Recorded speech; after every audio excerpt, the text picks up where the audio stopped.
Kemenpar Widianti bantah minta air galon untuk mandi saat di pelosok. Itu hoaks 100%.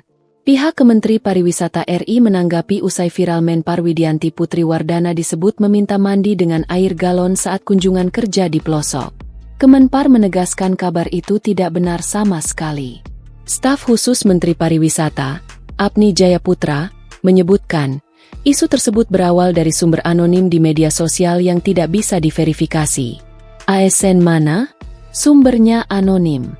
Itu bersumber dari media yang tidak jelas. Padahal itu hoaks, kata Apni kepada Kompas.com, Selasa, 23 September 2025. Menurutnya, ramainya isu yang beredar di media sosial tersebut justru berbahaya karena bisa menyesatkan publik.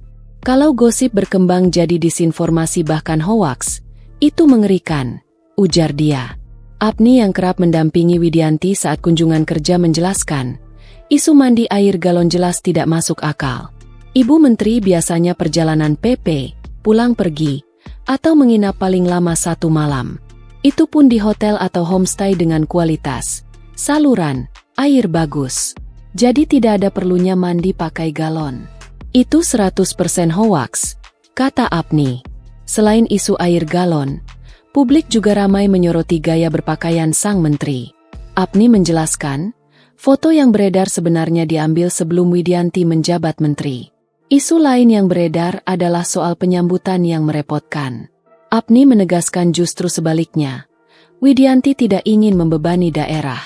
Menurut Apni, Widianti memilih tetap fokus pada target besar pariwisata ketimbang menanggapi gosip. Targetnya jelas, jumlah wisatawan, devisa, pengembangan destinasi, lapangan kerja, UMKM. Itu lebih besar daripada isu hoaks ini, ujar dia. Meski dianggap tidak penting, Kemenpar merasa perlu meluruskan isu ini agar publik tidak salah paham.